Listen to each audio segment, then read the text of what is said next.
phone. Our sweet to vibration moon. Thank you.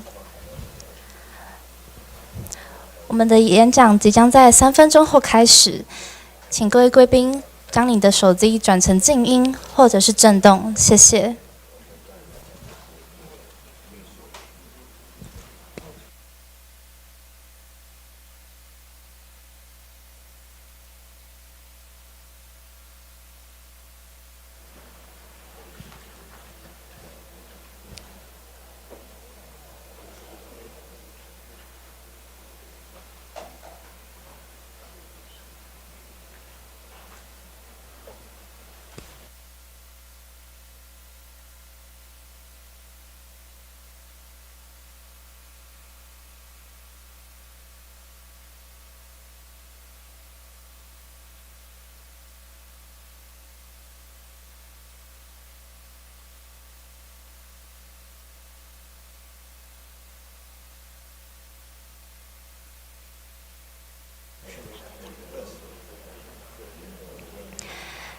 Welcome to 2025 Fairwind Lecture, Trump, Xi, and the Battle for the Global Order, hosted by Fairwind Foundation. My name is Yongqi Shen, and I'm currently a master student at Tsinghua University. It's my pleasure to be your facilitator. Today, we are honored to have Professor Rana Mitter, a renowned scholar from Harvard Kennedy School, as our distinguished speaker. Before we get started, let's welcome the moderator, the chairman of the Fairwind Foundation, Yihua Zhang, to give us an opening address. Let's give a big hand to the Chairman Zhang.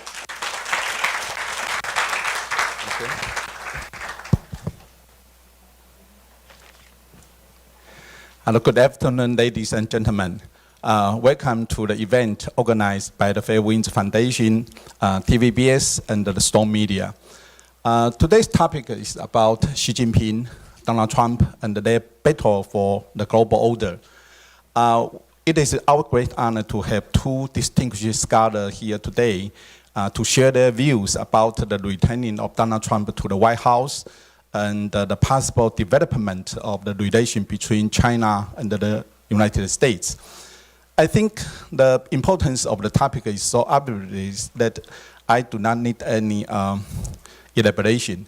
But I would like to take the opportunity to introduce you the two speakers of today's event. Our first speaker and the keynote speaker will be Professor Rana Mitter. Professor Rana Mitter is the STD chair in U.S.-Asia Relations at Harvard Kennedy School. Before joining Kennedy School, he was a professor and the chair of China Study Center at Oxford University in the UK. Professor Mitter is a worldwide renowned scholar on the study of modern Chinese history. Among his many, many books, I would like to mention two of them because both of them have been translated into Chinese. The first one is Forgotten Allies. 被遗忘的盟友. The subtitle of the book is China's World War II, 1937 to 1945. This book is a very important document about the role of the Republic of China during the Second World War. And the so-called Forgotten Ally refer to our own country, the Republic of China. Unfortunately, it is something that has always been ignored or overlooked by the West, and sometimes even by our own president of the country. The book is so great that the book won a very important award, which is Lucy Duke of Westminster Award for military literature. And it was also named the best book of the year by The Economist and the Financial Times. The second book I would like to introduce to you is China's Good War, 正义之战. Again, the subtitle of the book is How World War II is Shaping a New Nationalism. Well, again, it is a book about the Second World War and the role the Republic of China. But the difference is that it is talking about what is currently happening in the mainland China, because the memory of the Second World War, especially the war between China and Japan, is now used by the Communist Party of China to boost and consolidate some kind of nationalism nowadays. So these two books are very, very important. And because of his academic achievement, Professor Mitter was also awarded the 2020 Medical Medal for the service to history. And he is, of course, a member of the British Academy. It's very wonderful, and we are very glad to have you here. And our second speaker today is Professor Wu Yisan. Professor Wu is my old good friend. Professor Wu is himself an academician at the Academic Sinica, and he is actually the founding director of the Institute of Political Science at the Academic Sinica. And he is also jointly appointed as the professor of political science at the National Taiwan University. Professor Wu's specialty is in comparative politics, especially about the study of the political and economic transition of former socialist countries such as Russia and some other Eastern European countries. But he is also very good at the study of constitutional regime such as semi-presidentialism and also the theories of international relations and cross-strait relation. When I was preparing their background introduction, I find one thing which is very, very interesting. Both of the two speakers are actually interdisciplinary intellectuals. They have a very strong interest in the connection between history and political science. Professor Mitter is himself an historian, but as you can see, he has been able to expand in his study of history into the field of political science, especially international politics. But on the other hand, Professor Wu Yisan is now leading a group which will be focused on the relation of history and international relations. So given the two very, very bright intellectual and scholar today, I believe their presentation and their dialogue will be very, very inspiring. And now, let's begin with the first part. And please join me in welcoming Professor Mitter.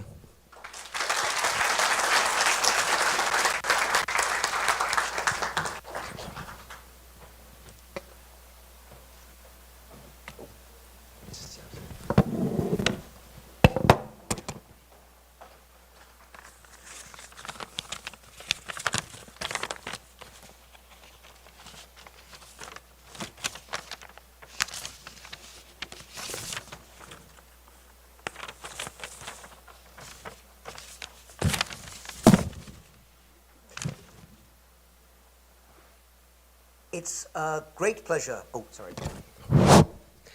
It's a great pleasure and honor to be here today at this part of the National Zhengzhi University to speak on behalf of the Fair Winds Foundation.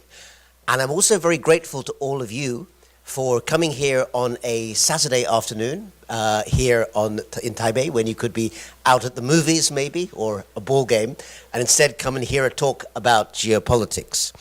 I'm also very grateful that you're willing today to let me speak in English. I know that all of you here, I suspect, are very fluent speakers of English, but nonetheless, I consider it a great privilege that you're willing to let me speak in a language where I think I can be more fluent in terms of what I have to say. But I will start, if I may, with a few comments which I hope to offer in Chinese as well to show how pleased I am to be here. So let me say, 我真的很高兴来台北来长风基金会，我很荣幸能够参加一场非常精彩的讨论。张董事长，谢谢你。我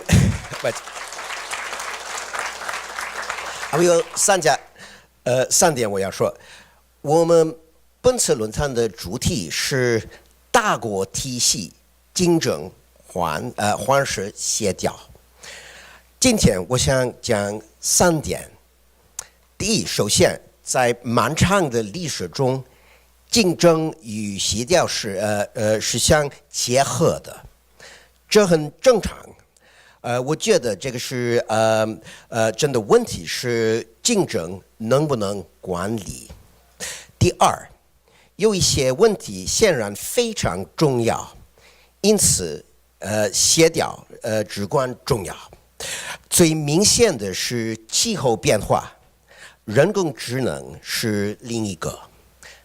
第三，在全球南方崛起的时代，那个 Global South， 大国控制体系的能力比冷战时气要小得多。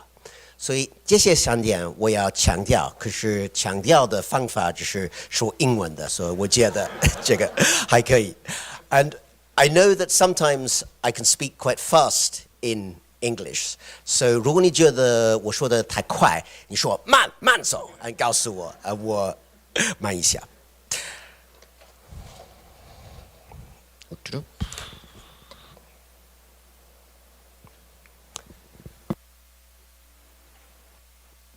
I think we all know that in the present day, we are living in a time of tremendous change in international order.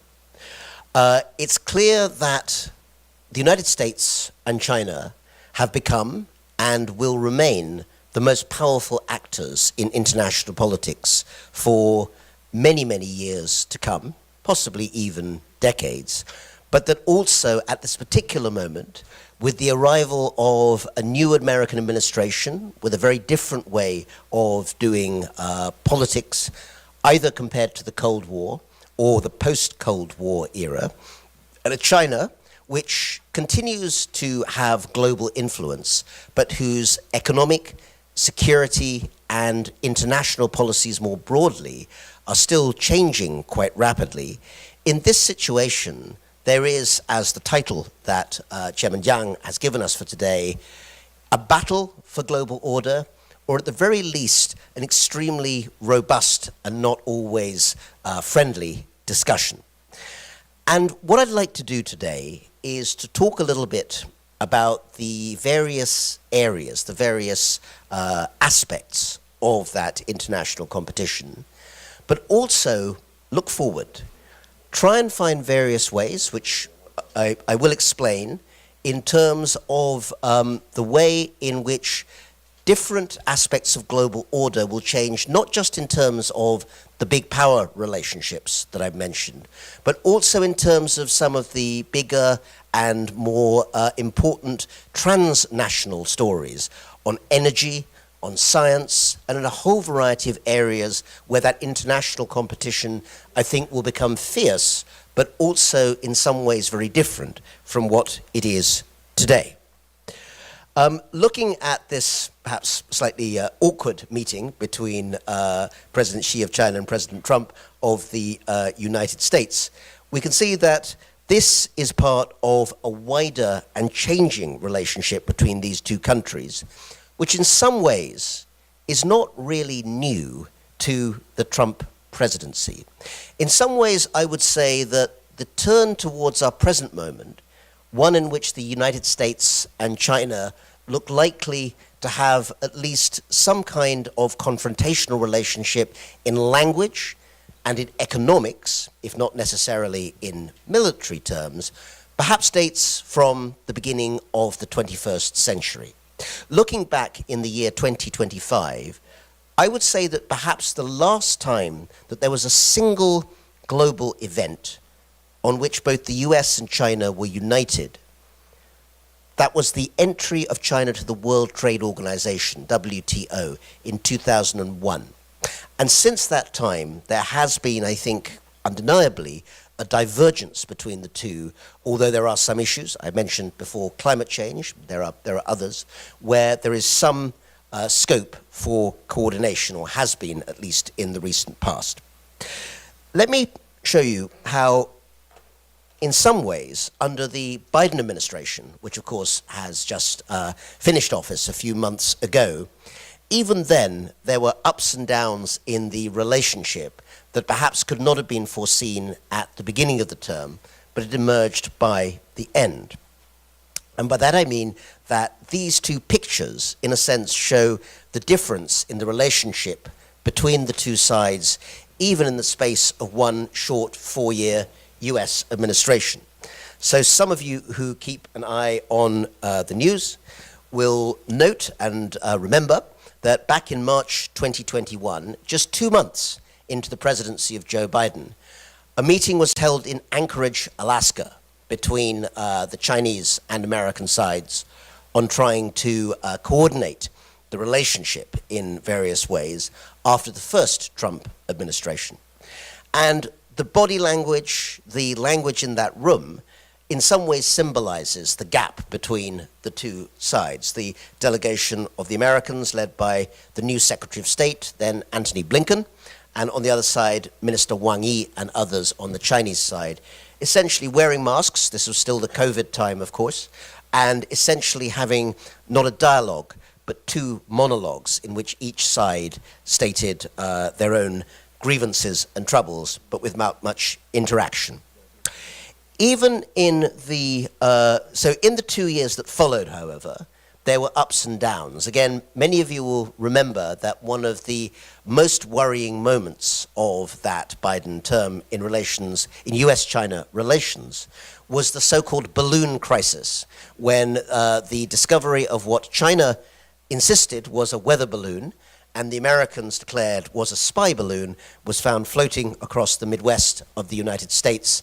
And that incident ended only really with the shooting down of that balloon by the US Air Force over the sea off the coast of America.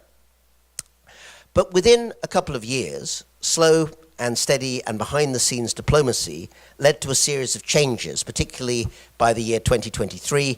Again, we see a meeting here between then Foreign Minister Qin Gang and Secretary of State Antony Blinken, finally having that kind of long-sought meeting. But beyond that, also the coordination of a meeting between Presidents Biden and Xi at the on the outskirts of the APEC meeting in San Francisco in November of that particular year. And so that was a reminder that in many ways that Biden administration showed what has happened to all US administrations, as well as all Chinese administrations too, which is a constant up and down in that US-China relationship. If there's been a battle for order, to use the term that Chairman Zhang set before us today, then in some ways it consists of many quite small, turbulent encounters and skirmishes and friction, rather than necessarily one huge confrontation. Battles don't have to be large, and they don't always, fortunately, have to be military, but they are part of that wider contour of the relationship between the two sides. Because of that, I wanted to spend a little bit of time just talking about the bigger picture of where I think that relationship sits between the two sides at the moment. And I'll start by saying something about China's geopolitical role. This is something that I think has been true for a while, but certainly continues to be continuously the case, I think, between the Obama and first Trump administrations, through the Biden administration, and into the present day of the new Trump administration. And again, many of these issues, I hope you'll bring up questions or thoughts or agreements or disagreements in the question and answer session that we'll have in a little while. But overall, here are some thoughts that I think broadly sketch the aims, the overall goals that China seeks in its current global form. First of all, I think there is no doubt that China aims to be, and perhaps is on the way to becoming, the leading power in the Asia-Pacific region. Within the wider ambit of this part of the world, East Asia, Southeast Asia, and the Pacific, China feels, not least because of history and geography, that it should have a dominant role. Beyond that, though, it is clearly both seeking and maintaining significant global influence of a sort that would have been hard to imagine certainly 25 or 30 years ago, when China was not the second biggest economy in the world, and even now is still in formation. There are many discussions and debates around the world, and in Taiwan too, I suspect, about what is the nature of Chinese power in the world. Is it a new empire? Is it the kind of new challenger in terms of the financial system? Is it a country that will use its military power? But one thing that nobody doubts today is that China has that global influence in a way that simply wouldn't have been true just a few years ago. Within that, I am going to put the order of hierarchy, the order of importance, as you see it on the slide there. In other words, I'm going to suggest that if we're talking about the battle for global order, you see I've listened to you, Chairman Jiang, I know what the title you gave me was, and I want to make sure we stick to it during the course of this discussion. I would say the economic battle is really the one that is going to be most dominant, and the one in which China and the United States are both able to compete most evenly. You'll be unsurprised to hear that in a few minutes I'm going to say the word tariff, which has been part of the news for quite some time. But for now, let me just stick to that bigger picture, thinking about China's power. China as a major supplier of foreign direct investment through the Belt and Road Initiative, Global Development Initiative, and other means. China as an international financier, China as a country which is trying, not always successfully, to internationalize its currency. These are global economic roles, not just the action of one nation state. And they are at the heart of one of the reasons that that global sense of changing order is so potent at the moment. Chinese economic and financial power absolutely stands at the heart of that. The second factor, and I put it second because it's often put first, particularly by analysts in much of the Western world, and also is of particular concern to many people right here in Taiwan, is the undoubted growth of China's military power. In the space, again, of a relatively short period of time, just 20, 25 years, perhaps even less than that, China has moved from having a relatively inward-looking, relatively limited and technologically middle-level capacity in the military to being the second biggest military in the world, both by spending and in terms of the number of the amount of equipment that it has. And in some areas, such as building naval vessels, China is probably actually number one in the world that way. But also in terms of the high level of technology that it is able to deploy in artificial intelligence, in terms of autonomous weapons, and other aspects of 21st century warfare, which would look very different from those very, very long-standing land-type battles which China went through in the 20th century. Many people, I think everyone here is likely to know, and many people will have read Mao Zedong's classic 1938 essay, 论持久战, on protracted warfare. But these days, I think we are perhaps in an era where some types of warfare are very, very 持久, and others are extremely short and extremely quick, not least as technology enables them. And the third factor I want to bring up, and actually there's a particular poignancy for me in mentioning this, is the idea of soft power. Soft power, again, is a term that many of you will know. The idea that rather than using military force or economic coercion and pressure, instead the power of your example, perhaps put together through your country's culture or its behavior in the wider world, or its ability to cooperate with other countries, creates a favorability for you in the wider world. A Japan or a United States or whatever country it might be that gets Switzerland, Canada, that gets people to do things not because they have to, but because they want to, because they like you and respect you. And I say this is a poignant concept for me because many of you will know the inventor of this concept was the great Harvard political scientist, Professor Joseph Nye, who sadly passed away at the age of 88 last week. But his legacy, including the theory of soft power, has become globally famous and will continue, I think, for many years to come as a key concept. Professor Nye, Joe Nye, was invited many times to China to talk about soft power. The Chinese authorities were very keen, I think, to try and develop it as strongly as possible, spent a lot of money on arts, culture, and other issues, but have found even now that it's a very, very difficult thing to actually produce. And some of the reasons for that, and again, I'd be very interested to hear opinions in this hall later on, and perhaps from Professor Wu, about whether or not you agree that China's soft power is still relatively weak. But overall, for various reasons, possibly the inability to project culture from within China itself because of the quite narrow restrictions on discussions there, and also the over-concentration on using military and economic power instead of letting soft power do the job.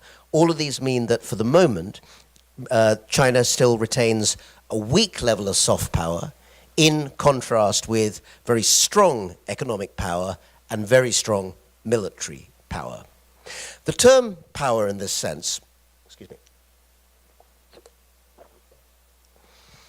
is also one on which I think China's policymakers for many years, or indeed decades, have kept a very close eye, because the use of the term 综合国力, again, comprehensive national power, as a set of comparisons between China, the United States, and other major powers in the world is something that has been of immense importance, immense significance in China trying to work out where that competition with the United States stands in terms of economic size, in terms of military, and of course also issues such as soft power.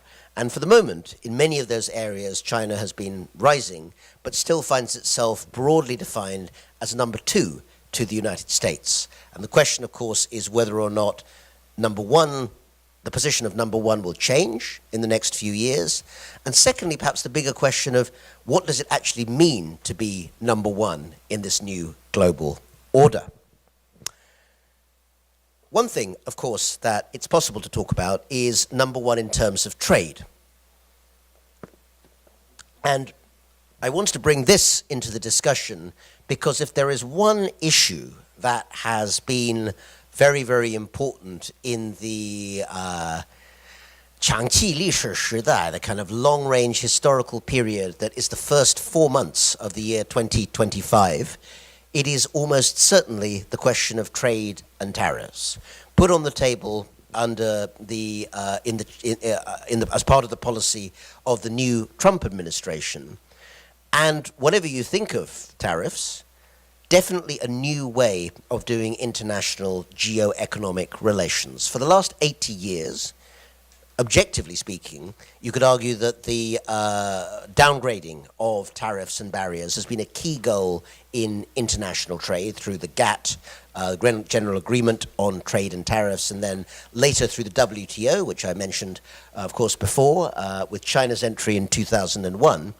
And now we are in a situation where the US administration has rejected most of the expectations or norms that came from that free trade environment and instead has chosen to start a different sort of global trading environment, at least as far as the US is concerned, where tariffs sit at the center of the agenda.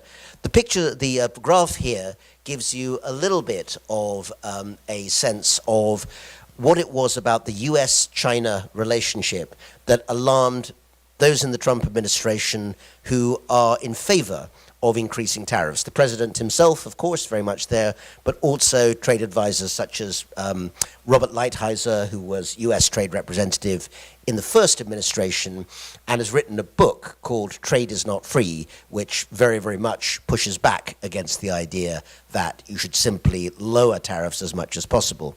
And even though there is a back and forth in terms of the relative size, in terms of the absolute size of imports and exports to and from China and the US, it's clear that over those years, including during the COVID years, 2020, 21, that Chinese exports to the United States, Chinese imports into the United States have far exceeded American exports to China.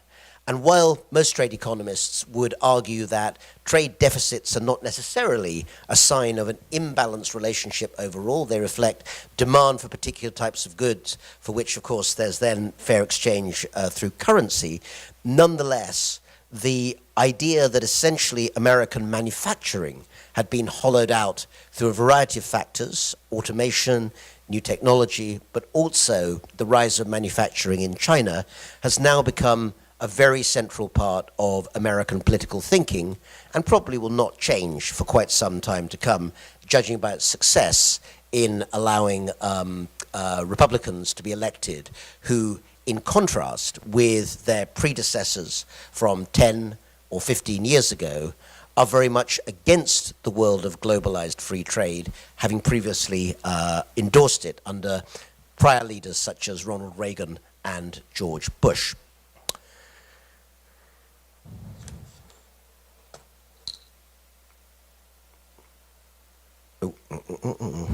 Sorry. So the new concentration on tariffs as a powerful and in some ways very disruptive economic tool to try and reset global trading relationships and economic relationships puts forward one of the dilemmas that the United States has: how to maintain a tariff regime that includes friends as well as opponents, such as China, as I think they would regard China as being, but at the same time maintain some of those existing relationships that the United States has had in the wider world. And that challenge is expressed in some ways in the continuity as well as the changes that you see in the words of prominent American politicians. So I give you here two quotes, one from the last administration in the US and one from the current one. Anthony Blinken, stated that the scale and scope of the challenge posed by the People's Republic of China will test American diplomacy like nothing we've seen before. So he was defining this as the key challenge, certainly for the United States of our time, early on in his term in 2021. And then just a few months ago, in January 2025, I've said that Marco Rubio was the Secretary of State designate because the administration hadn't yet taken office at that stage. But he gave evidence to the Foreign Relations Committee of the US Senate, and in his words, he said, as you see, if we don't change course, we are going to live in the world where much of what matters to us on a daily basis, from our security to our health, will be dependent on whether the Chinese allow us to have it or not. So that is another part of that way in which international security, geoeconomics, supply chains, and tariffs are all coming together in a new American world view, one in which many of the expectations of the old world, in which prices should, rather production should be based on where the cheapest price was, and instead turning issues of economics into security issues, are very much at the center of contemporary thinking. Many of the things that we have seen in the last few weeks and months, I would predict, are going to continue and deepen in many, many ways in the next few years.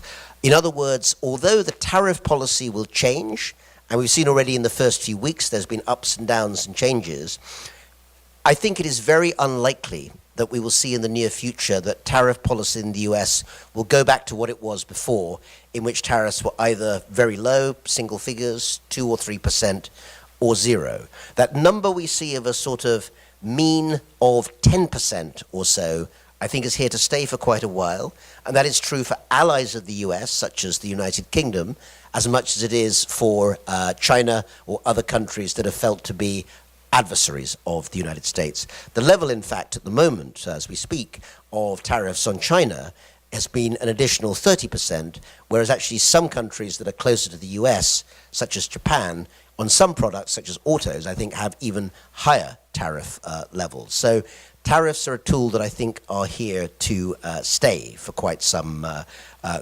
time. Beyond that, I think also the idea that as much as possible should be produced inside the United States is going to be a very clear forward direction of travel. President Trump, in his inaugural speech, talked about self-sufficiency as an important American goal. And those of you who know Chinese history as well as politics will be aware that for some time, China has also been much more concerned to make sure that economics and security are linked. And they've done this through the proposal of the so-called dual circulation economic policy, in which domestic economics is supposed to be as protected as possible from the outside world, while maintaining an international element that involves exporting to the outside world. So both America and China, two biggest economies in the world, are moving into a position where each wants to make its own domestic economy as self-sufficient and protected as possible, but to make sure that the rest of the world is still dependent on supply chains that link to each of those countries. And that is the set of fast-moving economic changes that we see happening right in front of us at the moment. I've given you American views there, or some of them. Let me give you a few that come from China. And these are both from distinguished scholars working in China today, and these are from published sources, so I don't think there's anything very secret about them. First of all, well-known professor of international relations, Professor Wu Xinbo, who says, talking about Taiwan, of course, and trying to critique the American position, saying that the US believes that because of the so-called Taiwan Relations Act, passed, of course, in 1979 by the US Congress, they have obligations to Taiwan's security and therefore, in quote marks, have the right to develop relations with Taiwan. And then the second point, the US believes that Taiwan is a so-called democratic regime, in quote marks again, and they should support that. So they're saying there are values-based considerations in US relations with Taiwan. And then Professor Wu adds, China's views on the Taiwan issue are poles apart. We believe, meaning we, the People's Republic, that the Taiwan issue is an internal Chinese issue involving China's core interests, such as sovereignty, territorial integrity, and it has to do with national reunification. So although nothing there would be very surprising to most people here, it's interesting to see a senior Chinese thinker lay out what he sees as the difference in viewpoint between the US and China. And below, we have one of the younger rising generation of international relations scholars, Professor Dong Wang, who's at Peking University, Beida, who talks about the possibility for a new engagement consensus. This is a couple of years ago now. And he says it would require both Washington and Beijing to abandon a zero-sum mentality and instead conceive of power as a positive-sum game. As the political scientist Joseph Nye notes, everyone's quoting Joe Nye, it's good to know that he's well remembered, thinking in positive sum terms means not thinking of one's power over others, but thinking in terms of power shared with others to accomplish joint goals. I think there's much to be said for Professor Dong Wang's theory there.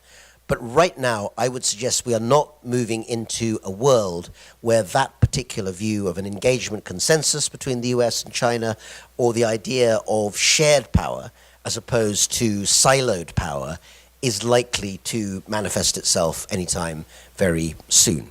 But I offer you those thoughts as part of the mix. Instead, I think what we're likely to see is a whole variety of areas that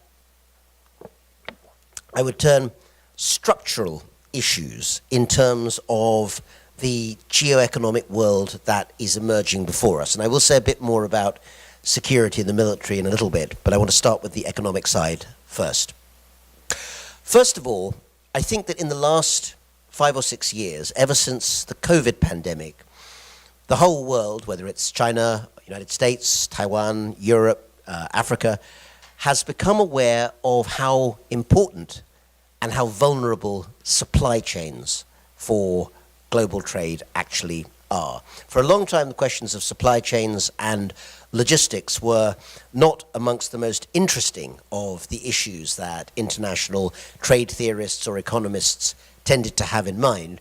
But today, it is one of the hottest subjects that there is, not least as politicians, not least President Trump, speak very strongly in public about wanting to reduce or shorten supply chains around the world as much as possible. And of course, much of the debate for the last 5 to 6 years has been about whether or not the United States and China will decouple from each other. The idea being that in a kind of extreme scenario, everything that is sold and imported into the United States will be completely free of any components made or produced in or through China. And on the Chinese side, presumably everything that could be excluded from the United States and maybe the Western world would also be so as well. In the case of the former, it's more likely to be goods. In the case of the second, it's more likely to be services. And we see plenty of examples of that on the American decoupling side. Companies like Apple are talking about moving final assembly of their smartphone products, iPhones, to India, even though the components put together in them are still coming from China. And while it's perhaps sometimes harder to see the decoupling on the other side, you might note that big American software firms like Microsoft are certainly, it's being suggested that their products, Windows and other Microsoft international products, may steadily be removed from Chinese laptops and computers as China seeks to indigenize its software, even while it tries to make it globally compatible. So we can see it in various forms. And yet, it's not clear how far that's going to go. Within the last few days, last week in fact, when the latest round of tariff negotiations between China and the United States had ended, Treasury Secretary Scott Bessent said explicitly about the aims of the talks that it was never, I think his phrase was, it was never about a general decoupling. So he used the D word, decoupling, and made it clear, at least in the view of the current US Treasury Secretary, that complete separation is not the goal for now. Now, whether or not that means you have a clue, a sense of destination in terms of current US-China policy, not entirely clear, but it's important to be aware that a senior official has actually made that comment. One of the reasons I think that decoupling of a complete variety is quite unlikely is that much of what decoupling involves these days is not really about simply particular goods or products, but about the whole ecology that surrounds it.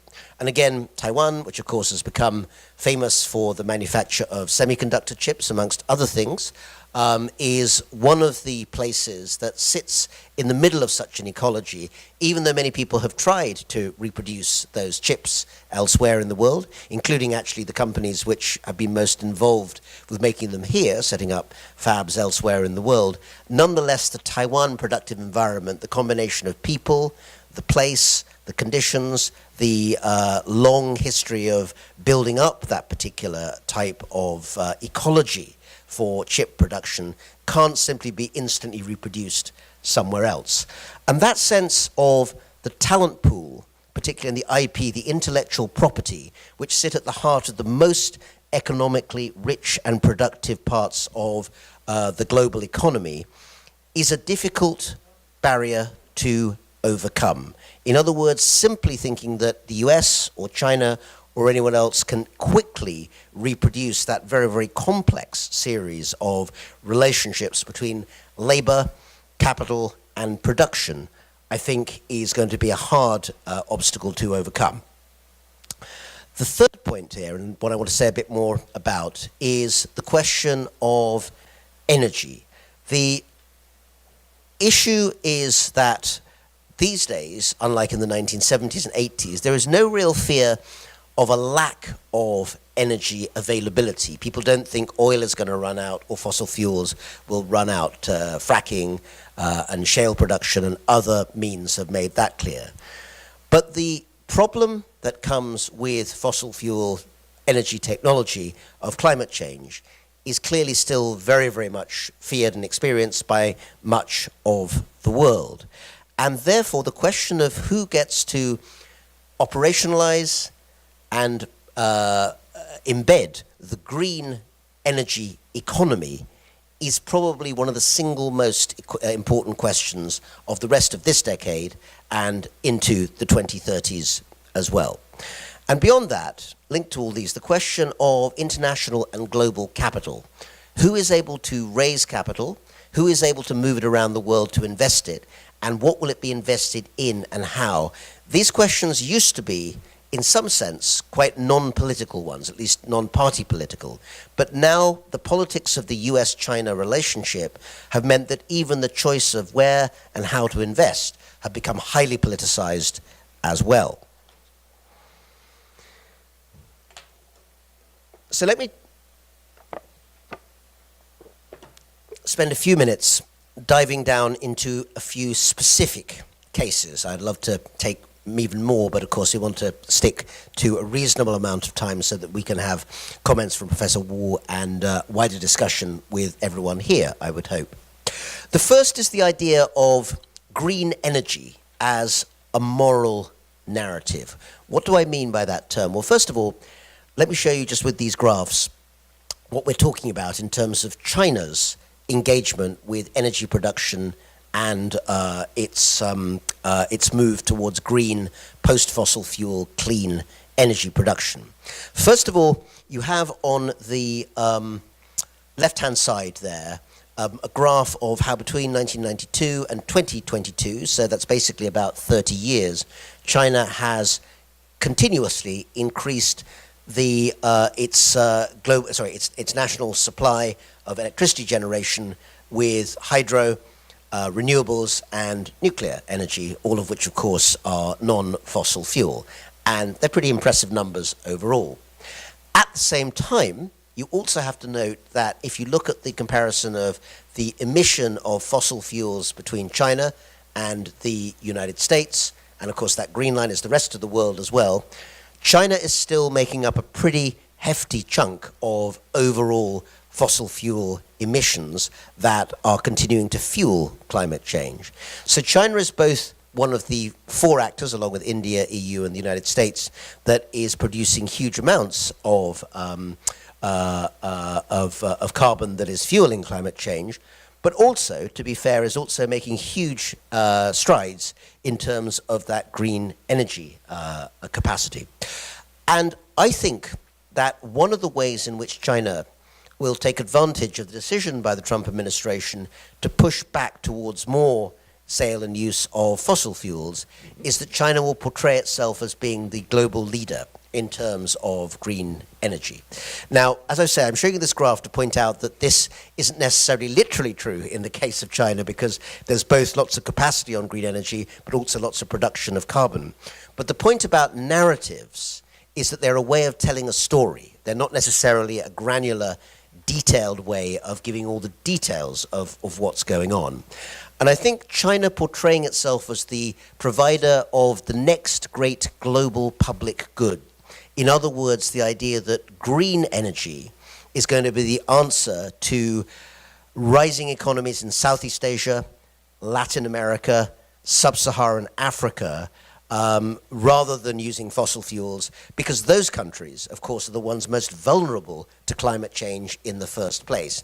In Southeast Asia, for instance, the idea of coastal erosion or indeed of worsening weather, where there are already typhoons, is something that makes the need to move to a more climate-friendly form of energy much more urgent than might be the case in inland areas of North America, where the effects are not as easily felt.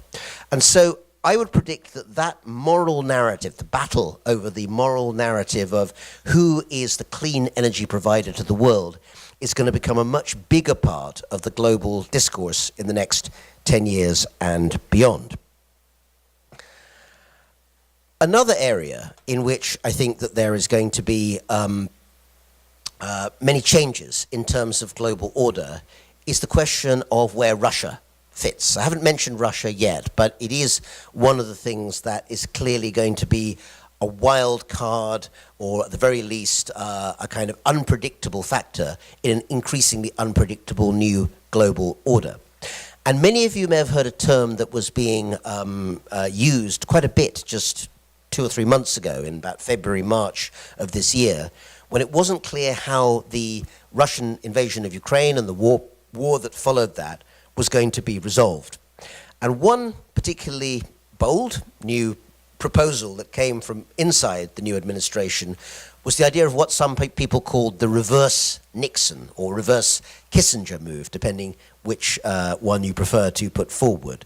So just a reminder, down at the bottom you have the picture there of 50 years, actually more than that, 53 years ago, of then US President Richard Nixon visiting China, shaking hands with Chairman Mao, and breaching, or healing a breach between the two countries that had lasted really since 1949, when the Civil War ended, the Communist Party won on the mainland, and of course the Kuomintang came here and re-established the ROC on Taiwan, or kept it in continuity if you prefer.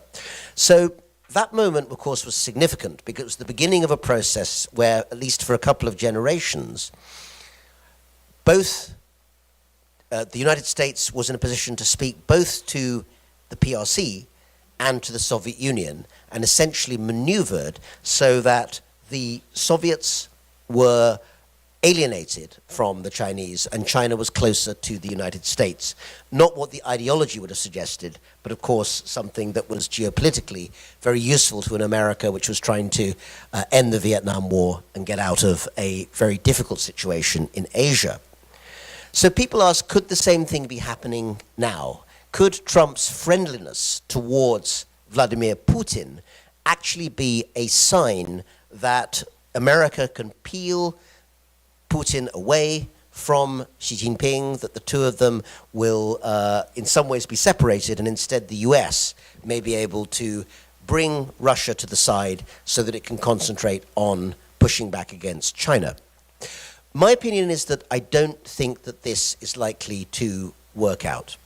And some of the evidence for that really came last week, where many of you will have seen that in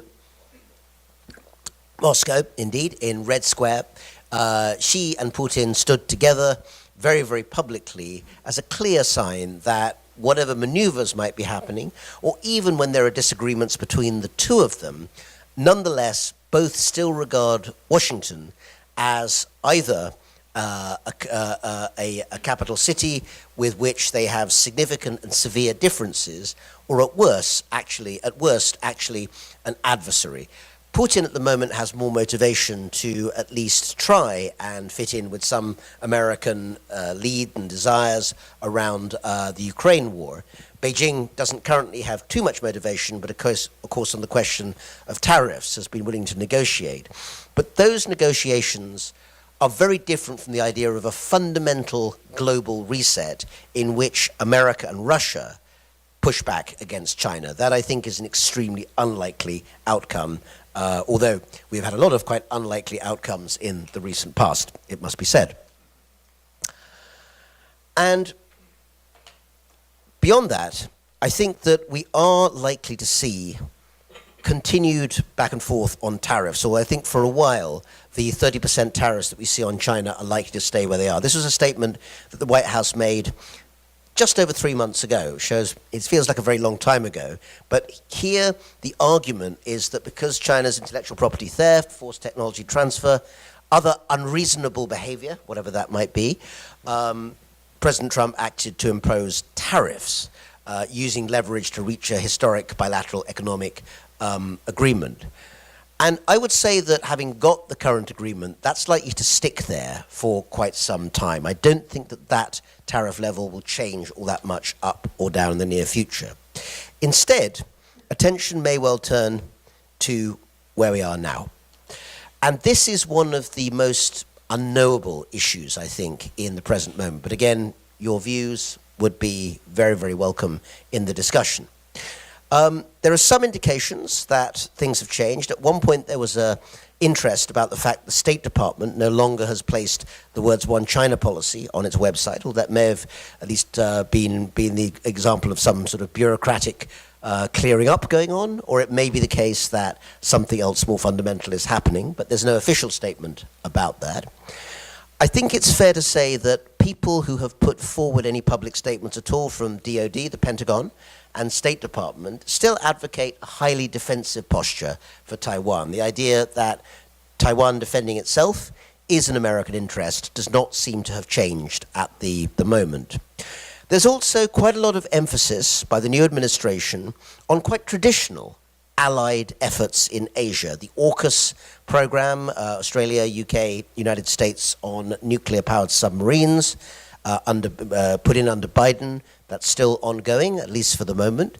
And many will have seen the Secretary of Defense of the United States in Tokyo and Manila in recent months, making very strong statements which chime in with the traditional belief of US administrations that they have a role in defending Asia. That, though, comes with the combination, if the position on defense regarding Taiwan is still quite traditional, carrying over from what we had before, on trade, things might have changed. I think in this room you will be aware that Taiwan is one of America's trading partners that has also had quite a harsh new tariff regime put upon it. And the question of whether or not that can be negotiated down, I think, is still very active in certain ways. In the last couple of minutes, let me look at a couple of areas that perhaps have received less attention. Trade and Taiwan continue to be big issues in US-China relations, and Russia, of course, is going to be one that will be very big in Europe for a long time to come. But let me give a couple of other longer range areas, perhaps slightly more unexpected, where there will be a competition, maybe even a battle of sorts, in years to come. And I think one of them is about science. Whether or not the global south, the Western world, and China will continue to collaborate and cooperate on science research and the commercialization of science, or whether we will get separate science silos. In other words, the idea that China's science and Western science will go into increasingly separate categories. So I give you here just a few of the examples, I could give more, of ways in which global south nations have been putting together collaborations with Chinese science in various ways. On the left-hand side, you have the Mohammed bin Rashid Space Center. We've got an MOU with the Chinese Space Administration from 2022. Up the top, you have Brazil-China science collaboration going on. And below, you have Singapore, where again, collaboration with both American and Western science and Chinese science has been going on for a while, along with the commercialization of those particular elements. I give you those three particular countries, UAE, Brazil, and Singapore, because they seem to me to be places at a greater or lesser level that could, in the next 5, 10, 20 years, become serious science hubs. Not today, not tomorrow morning, not even next year, but over the next 10 to 20 years, they have sufficient income, perhaps more the UAE and Singapore, but Brazil to some extent, and also the interest in developing their science and technology bases, and they have an interest in drawing on what they can from the West and from China. So the question is whether that will actually be possible to draw on both sides or not, even if those two silos separate. And I think so fast the news is moving that, in fact, yesterday's headlines suggest one clue in that direction. You'll have seen that as President Trump left the Gulf, he had been both in UAE and in Saudi Arabia and made a very, very clear statement, along with some of the immediate trade deals that have been done, that in terms of AI, data centers, and actually what is really continuing science and research collaboration, he wants the United States to be working very closely with those two countries, with the UAE and Saudi Arabia. My instinct is that that will mean that perhaps in the short term, not even the long term, the US pushing those countries not to continue collaboration with China might be on the agenda. And so this space program you see here might become part of that shift. Let me finish off by just reflecting for one moment and perhaps leading over to Professor Wu with his reflections about what this might mean in terms of looking forward, perhaps even 20 years, to how the US-China competition and the global struggle for order might manifest themselves in the next 2 decades or so. I think that these are things that we don't necessarily have to see, but I think are likely to emerge. I think we are moving into an era of divergence on energy policy. We've talked a bit about that, green versus fossil fuel, and both will be needed, but the question of who goes with whom and how, that will become important. Second one is the divergence on science and research environments. I mentioned that last, but I do think it's perhaps one of the most important and long-lasting elements of the competition. The third is whether or not actually China's thinking about domestic order, ideas of what I call welfarist authoritarianism. In other words, the idea that you want to try and create more kind of social welfare in the society, but also have much more political control over civil society, might become more popular globally as the world seems, at least in some cases, to be moving against the more liberal type of democracy we saw for more than half a century in much of the world, certainly post-Cold War. And finally, most intriguingly, the possible division of the world into hemispheres of influence, whether or not there will be a Western hemisphere in which the United States will remain the key power, and an Eastern one in which perhaps China will rise to that role. Right now, as I say, it seems to me that the United States still has enough interest in the status quo in Asia that won't happen immediately. But that having been said, this is about not a 1 year, but a 20-year speculation. And during that time, the one thing I think we can say for sure is that the world order of 20 years from now will not be exactly the same as it is today in 2025. So our job, and I hope now actually as part of the discussion, is to continue the thoughts and speculation about how we get from 2025 to 2045 and what the journey along the way might actually be. Chairman Jiang, thank you very much.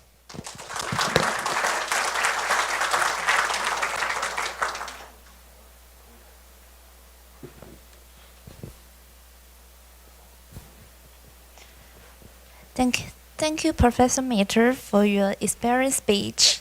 Professor Mitter, you can take a short break now. Okay. Okay. Okay, next, we would like to invite Academician Wu to the stage to share his comment. Welcome.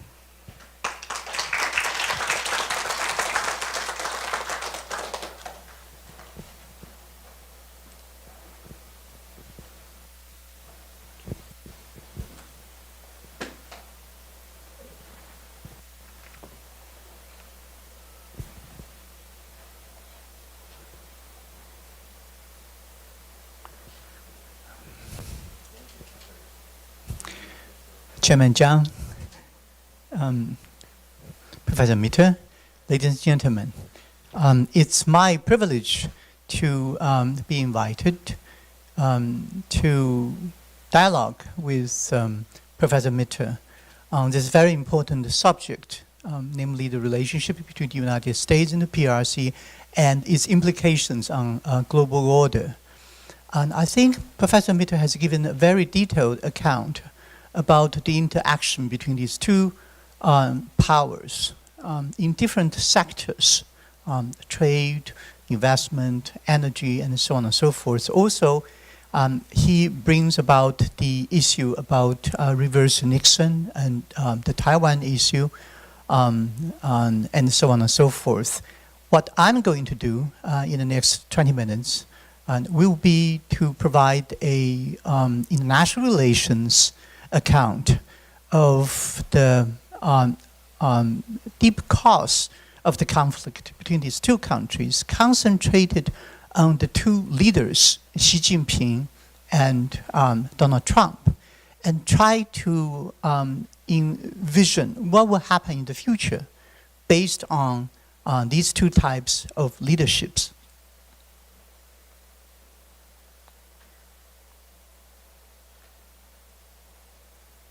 So the background of confrontation, obviously, is power transition. The resurgence of China is a game changer.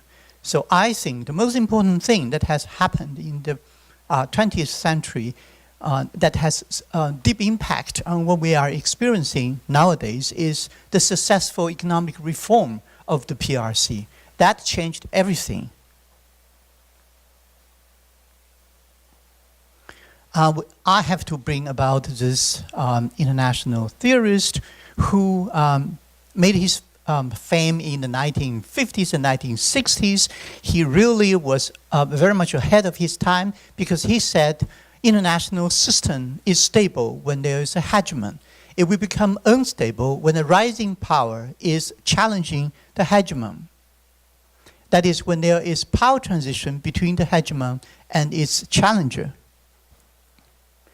And Graham Allison at Harvard cites historical cases to demonstrate the power transition theory. So the theory was originally developed by Organsky, but then Allison gave very vivid historical cases to demonstrate how that power transition theory can be demonstrated in real history, and it coins the concept of Thucydides' trap, which is based on the historical case of the Peloponnesian War, fought between Athens and Sparta, when Athens rose to challenge the hegemon Sparta. So Sparta was the original hegemon, and Athens rose to challenge it, and that created the so-called Thucydides trap, where you have the hegemon who is being challenged by a rising power, then it's likely that you are going to have a war. So the same as what Organsky said.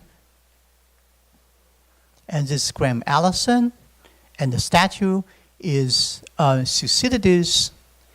And obviously, when Allison talks about Thucydides, he has in his mind the conflict between the United States, the incumbent hegemon, and the rising power, namely the PRC. So he wrote a book destined for war. Are the United States and the PRC doomed? Namely, they fall into the Thucydides trap, and they are destined for a war. So that's the big question. Now, let's zoom in to take a look at the United States and China and bring in the respective leaders and also the years. In 2012 to 2013, Xi Jinping became the Chinese Communist Party's General Secretary. He became the General Secretary at the 18th Party Congress in 2012. And then he became the President of the People's Republic of China in 2013. In 2014, China's GDP on PPP terms, namely purchasing power parity, surpassed the United States in 2014. So that's 1 year after Xi Jinping became the president of the PRC. In 2016, Donald Trump was elected president of the United States. Power transition theory will predict that there will be upheavals in the US-PRC relations under Xi and Trump, right? Because you take a look at this map, you will see that China surpassing the United States in the year 2014. And 2 years before that happened, Xi Jinping became the leader of China.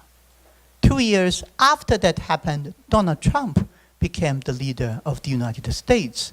And power transition theory said that when you have the incumbent hegemon challenged by the rising power, then there will be conflict. And the two may even end up in a war. So if you follow power transition theory, if you follow Thucydides' trap, you will say that it is exactly right, because we have already witnessed what the theory predicts. So Trump says that he will want to make America great again. So he will want to reassert U.S. dominance. And Xi Jinping said that he wants to have great resurgence of the Chinese nation, 中华民族伟大复兴, to revive great China in history. With such unreconcilable aspirations, two are bound to clash when their national powers near. That the two great powers will see each other as its arch rival is in no doubt. What we are not sure of is whether the rivalry will lead inevitably to war or can be contained to sub-war level conflict. And I think this is to be determined by the stage of development of the two countries and their particular leaders. So the two will clash. There will be serious confrontations. We know that from grand theoretical international relations and history studies. But then would that lead to war? We will have to take a look at the very stage in which the two countries find themselves, as well as that stage, the kind of leadership that development stage creates.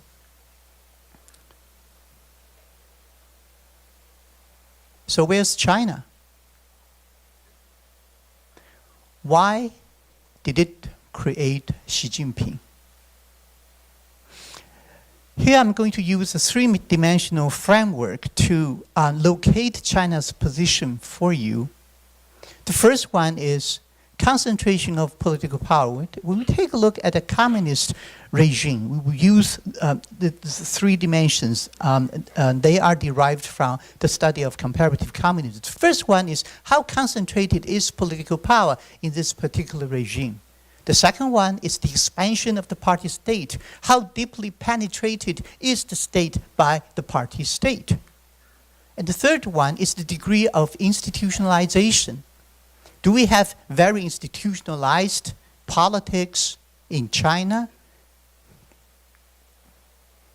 A composite index of the above three determines the position of the regime along a totalitarian spectrum. We can draw a totalitarian spectrum. We can put various different regimes with the same regime in different historical stage on that spectrum, and we can compare those regimes. So we can put all communist regimes, historical or contemporary, on that spectrum and determine their positions. So what I'm characterizing today's Xi Jinping's rule in China is that it is a re-Maoization, 再毛化.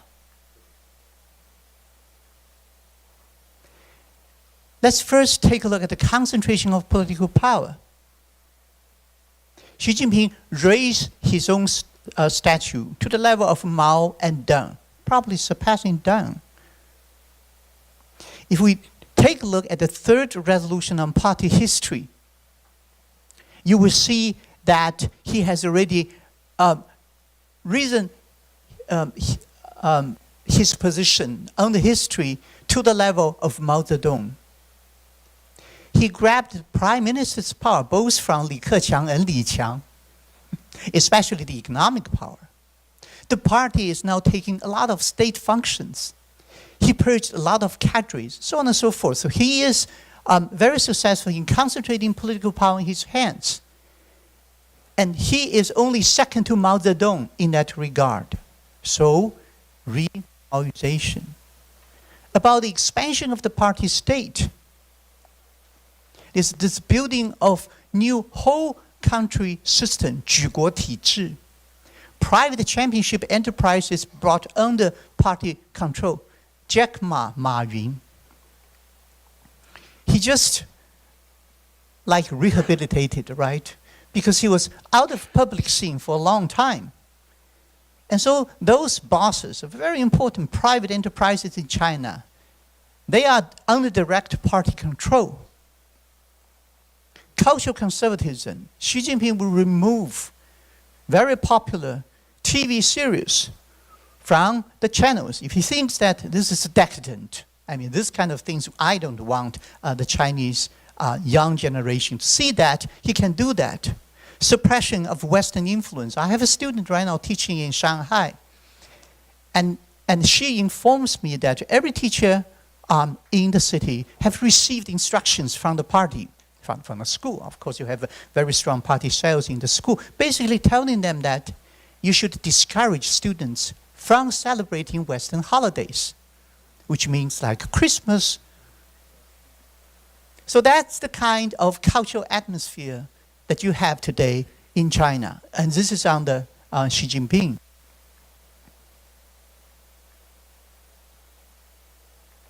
The third one is deinstitutionalization, softening of age limit. We all know that under Hu Jintao, if you are at a specific level of the Chinese hierarchy, then there's a specific point of retirement for you, which is compulsory. And it is to the month, you know. So if you are 65, and you are at a certain level, and you are required to retire, then you retire. But then, that would obviously reduce the control of the bureaucrats by the top leader. So Xi Jinping softened the age limit. The political succession is in doubt, starting from him. He is now serving the third term, right? And I think there's every possibility he's going to seek his fourth term. And by doing so, he is setting the example for the whole officialdom that political succession is really in doubt. It really depends on the will of the top political leader to decide whether you can stay in your position. And the causes for the three phenomena. The first one is the concentration of political power. The second one is the expansion of the party state. And the third one is deinstitutionalization. Why do we have all these things? I think the first reason is the unique political socialization experience of the Xi generation. It's an activism to the Maoist era. Xi himself and his father, they were purged under Mao Zedong. But somehow he learned from the great chairman. And that has been really down into his mind. And he always said that we should never forget our original ideals, 不忘初心. So he would always want to bring those socialist ideas back.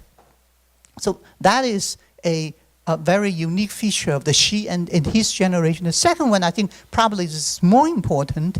Namely, this is a real guard action taken by the party hardliners who are weary of the party state movement towards routinization. And here I'm using a Weberian term, namely toward a typical authoritarian regime or even toward pluralism and liberalism under Deng Xiaoping, Jiang Zemin, and Hu Jintao. Actually, a lot of Western scholars, Western countries, policymakers, they are putting a lot of hope on China becoming a normal country, experiencing modernization, affluence in the economy, educated young people, experiences of overseas study, and so on and so forth. All these things are supposed to bring about a modernized China, which means probably the Chinese Communist Party is going to lose the control. So I'm using this diagram to show to you that this is a line that divides the changes within the party state. And here I'm talking about the party state, communism. And this is an area where you have non-communist authoritarianism. So this is a very important. If you cross from this to that, then you are probably in today's Russia under Vladimir Putin. But then if you are shifting within this range, then you are a party state, the Communist Party state, and if you have normalized politics, then you are in post-totalitarianism. But if you are in the totalitarian mode of politics, then it would be very much like Mao Zedong. Deng Xiaoping led the country into normalized politics. And he was followed by Jiang Zemin and then Hu Jintao. And here we have post-totalitarianism and developmentalism, very much like East Asian countries. But then Xi Jinping is bringing the country back to the direction of Mao Zedong. So re-Maoization under Xi. And so we have two possible directions. We may have a Chinese leader who is more like Deng, Jiang, and Hu in the future, or we will have a person like Xi Jinping, a neo-Maoist. Where is the United States? Trump has three faces. The first one, of course, is the hegemon acts to suppress the challenger that reflects the US and China are near power transition and Cold War 2.0 has been started. So this is the first phase. And this phase is shared by both the Republicans and the Democrats, by both Donald Trump and Joe Biden. But the second phase is different. It has a neo-mercantilist phase that reflects the economic decline of American manufacturing and the need for state activism. So like the tariff that Donald Trump is putting on all America's trading partner. The third one is right-wing populism that reflects social unrest rooted in increasing income disparity and mobilization of the bottom social strata against foreigners and foreign countries. So there you have uniquely Trumpian statement and policy, like we would like to take Canada as our 51st state. We would like to take the Panama Canal. We would like to change the name of the Gulf of Mexico to Gulf of America, and so on and so forth. The three mutually unreducible developments converge to produce Trumpism. So the world is led into Cold War 2.0, and this is because of this one, power transition, but in a mercantilist and populist way. So this is the characterization out of what we have under the influence of Donald Trump. And for Trump, there are three legs, right? But nowadays, it seems that he is not that much interested in maintaining American hegemony, but more interested than in the neo-mercantilism aspiration. So Trump said, China is an economic enemy because they have taken tremendous advantage of us like nobody in history. But allies have taken tremendous advantage of the US. They are in many ways worse than the enemy. So alliance is considered to be detrimental to US interests.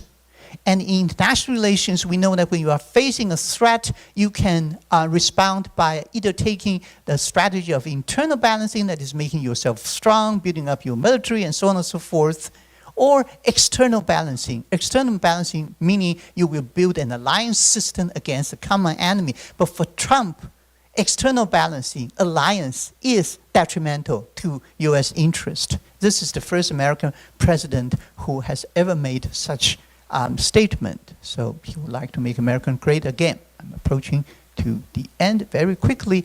Xi Jinping is different from all the CCP general secretaries in the reform area. Deng Xiaoping, Jiang Zemin, Hu Jintao, unlike none of them. So Xi is the neo-Maoist versus Deng Xiaoping, Jiang Zemin, and Hu Jintao, the reformers.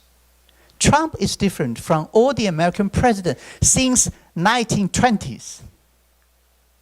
So Trump is the neo-mercantilist versus a century of liberal hegemonist American president. Liberal, but then, of course, hegemony. It's likely that the combination of neo-Maoist and neo-mercantilist is most prone to conflict. That does not bode well for the Trump-Xi cohabitation. So let's take a look at this one. Leaders matters. So in the United States, you can have either a liberal hegemonist president or a neo-mercantilist president. In China, you can have either a reformer, secretary general, or neo-Maoist. At the very beginning, you have this conflict tendency relatively low, namely you have Hu Jintao, who is a reformer, and Obama a liberal hegemonist from 2009 to 2012. But then that moved to Xi Jinping, a neo-Maoist. He was cohabiting with a liberal hegemonist. So the conflict tendency is median between United States and the PRC, Xi and Obama from 2012 to 2017. And then we move to a neo-Maoist Xi Jinping, a neo-mercantilist Trump from 2017 to 2021, and again from 2021 onward. And here we have the conflict tendency the highest. As liberalism is overwhelmed by mercantilism and populism in the US, as reviewing the red waves mobilized by Trump, the chances that we are going to have a future liberal hegemonist president like Obama are slim. So finally, Taiwan. 4 years ago, on the cover of The Economist, the most dangerous place on earth is Taiwan. The Economist insists that Taiwan is a dangerous place. It says that even though our prediction seems not correct, because the next year, 2022, February 24th, Putin ordered the Russian troops into Ukraine, and then 2023, October 7th, there was this massacre of Israelis. And then Israel bombed the Gaza Strip back to Stone Age, from north to south, south to north, north to south, south to north. Endless. But then, this is the most recent cover of The Economist that says that the Taiwan test is closer than you think. So it insists that Taiwan is in a very dangerous place. Finally, we all know that when you have highly charged electric areas, there may be a passage that can convey the electric current to go through it, while at the same time burn it. So if you have very high tendencies of conflict between the United States and the PRC, then Taiwan right in the middle is really not in a good position. So Taiwan is right at the spot where the pressure generated by hegemonic rivalry may be unleashed. So on that, thank you very much.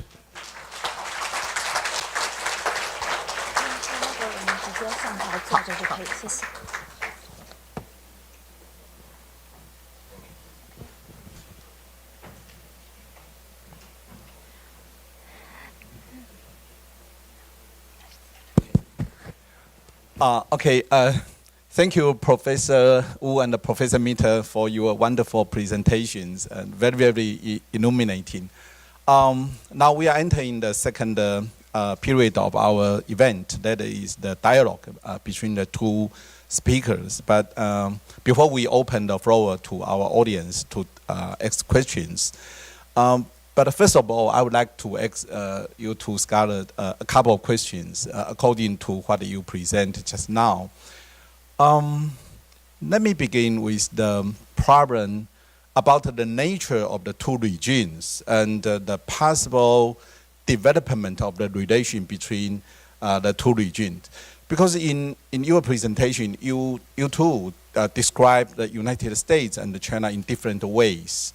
And it reminded me the article that Professor Mitter just published in Foreign Affairs a few days ago. The title is the Once and the Future China.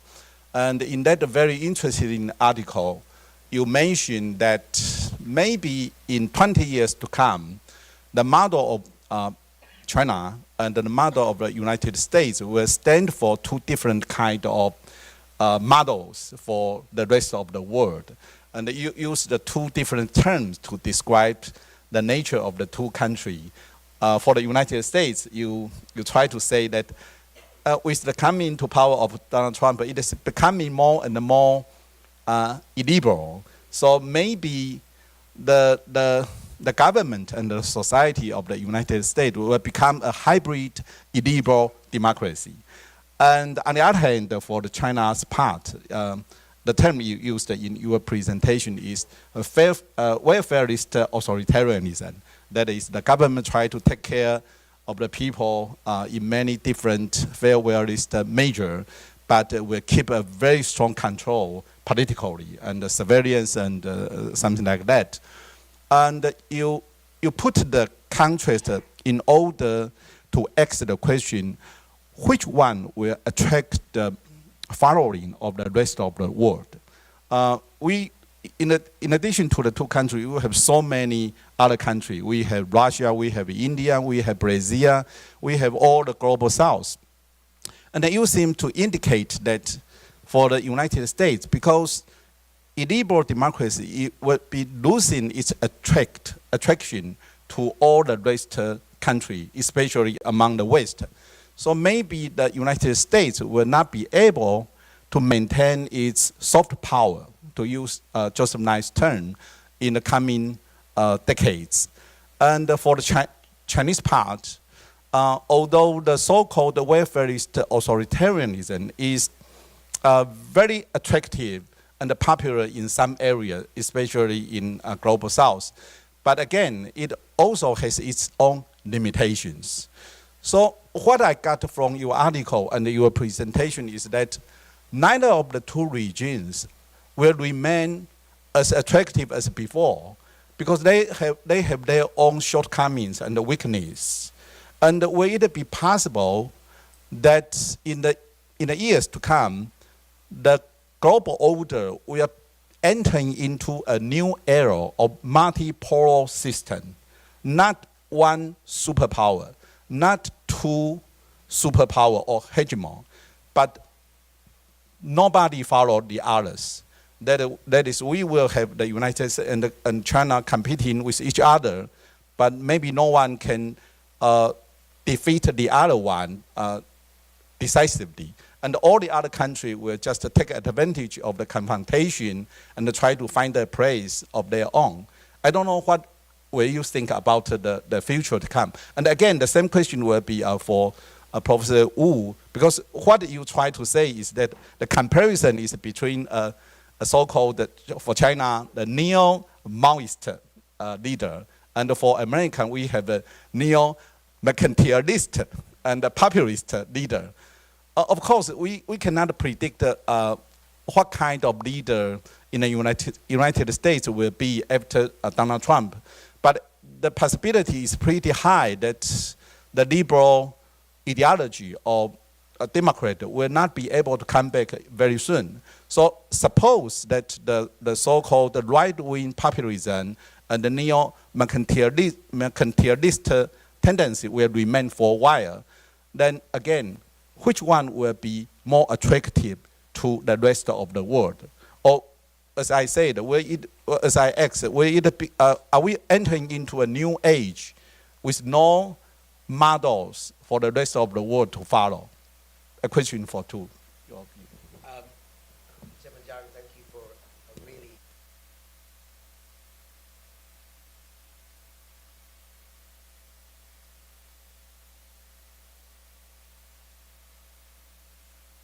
Is that, yep, yes, good. Okay, so again, many thanks to Chairman Jiang for a wonderful question and to Professor Wu for an extremely stimulating, although at times quite alarming commentary, I would say. We must talk more about neo-Maoization, which is a really interesting term. Let me respond to your point, though, because I think that multipolarity, I think, is certainly emerging. But let me say something a little bit more about ideology and values, because that, I think, enables me to speak to one of the comments on one of your slides, Professor Wu, when you said, right at the end, I think, that you thought that it's unlikely that there will be another, I think, liberal hegemonist president of the United States anytime soon. And that may well be true. We just don't know. But let's assume that it is true for some time to come, maybe 4 years, 8 years, 12 years. You know, for all of us, that's a long time. I would then want to analyze one of the parts, just one part of your question, Chairman Jiang, because you said that maybe these two regimes, these two ways of thinking about governance, the new neo-mercantilist Trump type of thinking, and Xi Jinping's new, perhaps more, neo-Maoist China, if we want to use Professor Wu's interesting term, will be less attractive to the rest of the world. But I think what we have to think about in the next few years is supposing actually they are quite attractive to the rest of the world because most of the world is no longer interested in being liberal. In other words, supposing the effects of this are that some of the trends we see in Europe, where in France, in Germany, possibly in Romania tomorrow, where there's a general election, there is a move towards elected governments, but ones that have a more, I'm going to use a more specific word, I'm amongst distinguished political scientists. So rather than saying authoritarian, I'm going to say anti-pluralist and anti-liberal. I think that's probably the most accurate way to describe them. And in that context, the new type of government in the United States might prove a model for that sort of government. There are going to perhaps be fewer examples of governments that are more conventionally liberal. I'm not going to say liberal hegemonic, because I think they're no longer hegemons. You know, Canada, Australia have elected more conventionally liberal governments. The UK has one at the moment. But actually the number of places around the world in the global south, which have electoral democracies, but which are also moving in a more polarized direction. In South America, Sub-Saharan Africa, Ghana has just elected actually a more populist government of that sort. It's still one of Africa's most notable democracies, but the kind of democracy they've elected, or the kind of government they've elected, is much more in the direction of this global trend. And then also in Southeast Asia, where again, electoral democracies are operating in many countries, but the kind of candidates elected tend to be more in that direction. So if that's the case, then maybe the choice is more going to be between two types of anti-liberalism. And I have actually, not to want to keep advertising, but a piece coming out actually in a volume this summer edited by a very interesting historian who works on policy, Hal Brands, who many people here will know. It's on US-China relations. The piece I've written is about what I call competitive anti-liberalism. And that seems to me actually a very plausible direction of travel for what's happening with the US and China in the world. But let me just add one quick thought to move on to Professor Wu. There will be contradictions even there. And if we're talking about neo-Maoism, we all know that Mao was very keen on the idea of the Maodun, the contradiction as a theoretical Marxist way of understanding society. Think about Hungary. Hungary is a country which has moved towards much more populist form of national conservative government. And I think that the government, the Vice President of the United States, Mr. Vance, has actually said that he thinks Viktor Orban, the Prime Minister of Hungary, is a good example of how that new type of government should run. But at the same time, if you look at the country that, or the countries that are most popular in economic terms in collaboration with Hungary, China is top of the list. There is a branch of Fudan University in Budapest. Lots of investment is coming from China into Hungary for building BYD, you know, the car factories. So whether the language is pro the new type of US, but the economic message as well as some of the language is pro-China, that's going to be very interesting, Maodun, for countries like Hungary, which consider themselves to be at the forefront of the explicitly new, what they would say is anti-liberal consensus. Thank you. Professor Wu? I fully agree with Professor Mitter that it is possible that with Trump and the victory, electoral victory of a lot of populist parties in European countries and other countries in the world, a new example may be on the rise. That is illiberal democracy. That is, you can get political power through elections. There are regular elections for sure, but then there are a lot of restrictions on your liberties. And there's no emphasis on human rights and so on and so forth. As long as you can hold majority in the parliament or you are elected president, you can pretty much do whatever you want. I mean, this is what Trump is now doing.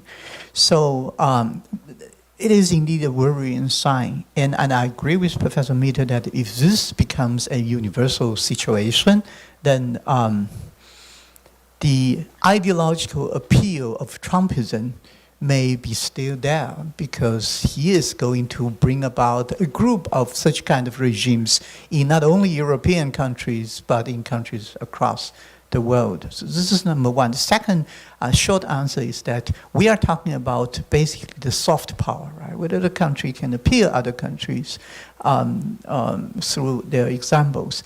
But hard power, economic power, military power, and so on and so forth still matter. So I remember vividly that President Trump said that, I don't need to talk with them. They need to talk with us, right? So he is exercising crude American economic power to force all the countries in the world to kowtow to him in Washington, D.C. And that's exactly the case. I mean, we are doing that, right? So I think that if you have United States and China being the dominant hard power countries in the world, even though they may have less soft power, they can still command a lot of followings and constitute their own blocks and confront each other. Thank you. Okay, thank you. My second question is about the Taiwan issue. As you asked at the last slide on your presentation, Professor Wu, that Taiwan seems to be the spot point for the confrontation between the U.S. and China. But now my question is something that maybe many audience in the hall will be interested in. That is the statement made by President Donald Trump a few days ago, saying that China's opening its market to the States will be good for unification and peace, and quote unquote. That statement almost immediately stimulates a huge amount of speculation and discussion in Taiwan. Some people think that, well, now we can see this is Donald Trump's unintentional revelation of his mind. That is, he may want to make a deal with Chairman Xi Jinping, and Taiwan will be sought out in some way. But some other guys, especially a person closer to the government, will try to persuade the people that it is not the case. That is just a mischoice of the terminology. What Trump wants to say is just a unity of trade instead of unification of the two sides. Okay, whatever that is, I don't know, and we cannot read the mind of Donald Trump. But I think many people are curious about what a leader like Donald Trump, neo-mercantilist, will do about Taiwan with that kind of trading mentality in his mind. Will it be possible in some way that Donald Trump will use Taiwan as a chess piece to make a deal with mainland China? What do you think? Also. Well, perhaps if we want to regard this comment about unification in theoretical terms, we could call it a Maoyi Maodun. I don't know. Perhaps that would be the element there. I think in terms of the question of where the US is thinking about Taiwan, one thing that is at the moment clear is that President Trump himself seems to actually be keeping his cards very, very hidden. In other words, I don't think we actually yet know what the direction of travel is supposed to be. And if you look at different people within the US administration, different groups, there are often some really quite strongly differing views about what the endpoint should be on the Taiwan question. The first thing to say, and I'm going to be very careful saying this being here in Taipei, which is a city I've been coming to for more than 30 years and think it's a wonderful place. But I don't think the Taiwan question right now is at the top of the list of American priorities anyway. I think they're thinking a lot about the Middle East. I think they're trying to think about how to deal with Russia, Ukraine, and getting quite frustrated. And actually, domestic politics is really shaping a great deal of what's happening in America. So yes, China matters, and China and Taiwan matter too in the wider sense. But I think in some ways, this brief quarrel over tariffs, which has now ended after really just a few weeks with this 30% tariff, is a sign that the administration, I think, don't want to make a big fuss about this at the moment. And I give you again that comment I mentioned from Treasury Secretary Scott Bessent, who said the aim was never general decoupling. So, that may not be a statement for the whole administration, but it's clearly there. Now, there are some figures who are influential in the administration. So Steve Bannon, a well-known figure who is not in the administration, but it's felt that people listen to him. He has been saying for a long time that he thinks that essentially, China and America are destined for war. He does not use Professor Allison's book, I think, but that phrasing, is something he would recognize. And then there's the question of many of the people involved with technology in the US, very powerful people who often have quite a lot of interests in China and actually want to know not just about market, but about intellectual property. I mentioned briefly AI. A lot of those people are really looking closely at what's happening in China on AI and thinking, well, that's a place that we want to find out more about. And that involves probably more encounters, not less in that sense. To keep it brief, I think that for the moment, by which I mean, certainly months to come, maybe more than that, actually there will not be an official change of any sort in US thinking about, official thinking about Taiwan. I think the idea that there is going to be a strong American presence in the Asia-Pacific, naval and military and diplomatic, is very much the position of most of the people involved with the Pentagon and the State Department. If that changes, it might change quite quickly if basically the president decides it's going to change. But so far, I think the comment about unification, I don't know what the motivation was, but my sense is it doesn't match any other signs of any real shift in US policy on Taiwan for the moment. But that's how it seems to me, anyway. Again, I agree fully with Professor Mitter's comments. I don't think there is any grand strategic shift on Taiwan.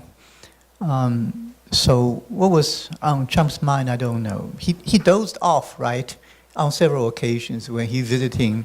Yeah, so who knows? But I think the most important thing is to understand Trump. Trump is an American president who would like everything to be put on dollar terms. So you want to convince him that something the United States would have to do, then you have to make him believe that doing so would make America benefit from that endeavor. So I think Taiwan is a terribly important asset for it to be easily traded off. But on the other hand, Taiwan probably is not that important for the United States to defend at whatever cost. So everything comes with a price tag. And for Trump, never say never, right? This is the remark he gave to the Prime Minister from Canada. So I think if Taiwan wants to be safe, if we want to have American protection when push comes to shove, we have to prove on dollar terms why the United States should do that. Okay, thank you. Okay, thank you. Thank you to professors. Now, we would like to open the floor to take questions. Anyone who want to ask any question to our two speakers, please just raise your hand and identify yourself and ask your questions. Okay? Yes, please.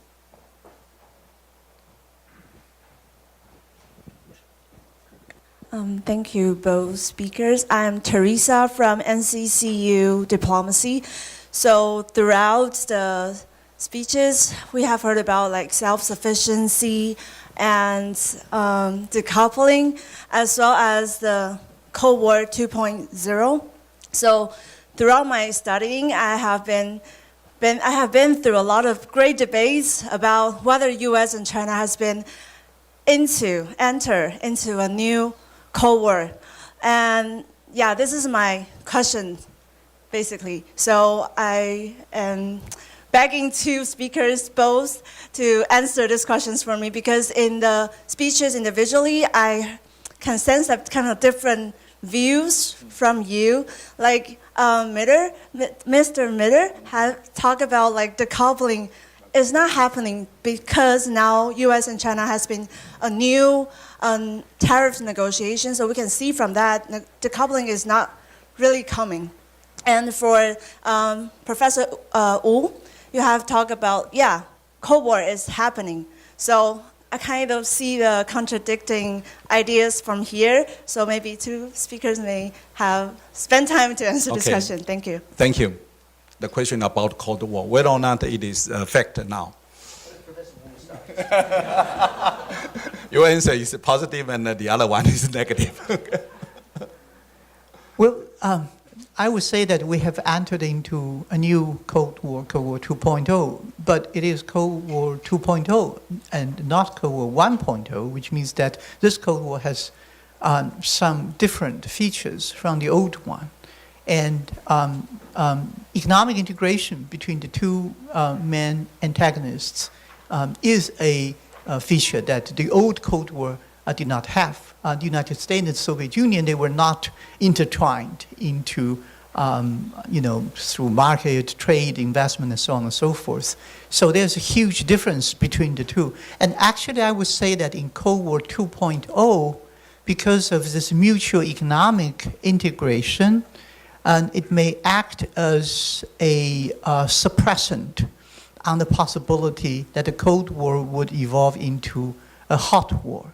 This being said, I would suggest that a lot of things that has been going on to try to distance the two big economies that has not happened in the past may act in an inadvertent way of reducing the incentive for two sides to keep peace. Because take for example, if China is being punished with that 145% tariff, whatever, or 245%, and that has not been removed, then that means that there will be stoppage of trade between these two entities. Then if China is thinking of invading Taiwan, then it's not going to suffer from American sanctions, right? Because the sanction has already been imposed. So the reduction of economic integration between United States and PRC actually serve an inadvertent effect, namely it will reduce the incentive for peace. It may not be a good thing for Taiwan. So a lot of people in Taiwan are saying that it's good, right? United States is having a trade war with China, and China is being beaten, it's being punished, and so on and so forth. But we have to understand that this is going to increase the incentive for China to use military force because they have nothing to lose. Okay. So this term Cold War 2.0, we hear more and more, but I wonder if another term, Teresa, thank you for your great question, it's a really interesting question, might be 有中国特色的冷战. In other words, be a kind of phrasing. Perhaps Deng Xiaoping would have called it that. Or a phrase actually by a really interesting, significant scholar of international relations from the mainland, Professor Wang Jisi of Beida, who says, it's not a Cold War, but a hot peace. That's an interesting expression, I think, as well. Let me just briefly comment, though, I think, on Professor Wu's very wise comment there, also about be careful what you wish for. One good thing about this most recent tariff agreement last week between the US and China is that it's the very rare example of what China always asks for, which is this famous Shuangying, the win-win scenario. Because both China and the US think they've won and say that they've won. And that may be good for the rest of us in that they're both able to tell that story. But I think that the wider issue of where this goes is not as simple as that. And I would say that if you had to choose one factor, you should choose a lot, but if you have to choose one factor that will shape whether or not that intertwining decouples or not, it's about technology. Technology and norms and standards. Right now, I was saying this at the end, I'll say it again, one of the large parts of the area where the battle, if it's a battle, will be won or lost, is in the global south. And right now, an awful lot of the embedded technology is Chinese. Huawei, ZTE, and other companies are providing 5G. They're providing the basis for Internet of Things, which will be the big story, I think, of the 2030s. And in general, I would say that China has done a pretty good job of creating an ecology in which its technology will underpin commerce, trade, and security issues for a long time. I believe some of the chips may come from Taiwan as well, but the technology is definitely mainland. It's not that the West and the US have already given up or have necessarily lost this competition, but I think right now, in terms of the kind of coordination of state and of private sector enterprise, as well as basic science research that China has managed to put together, the West is not as coordinated. It's doing better on some individual things. I think in AI and in life sciences, you can still see that overall, what the wider liberal world is doing, if you call it liberal world, is still ahead. But in terms of coordinating those efforts, China, I think, so far has actually probably got a stronger position. And that's where the competition, the struggle, even the battle, if you want to call it that, I think will be resolved in the next 10 or 15 years. Okay, thank you. Any further questions? Oh, we have so many hands. The lady in the center, yes.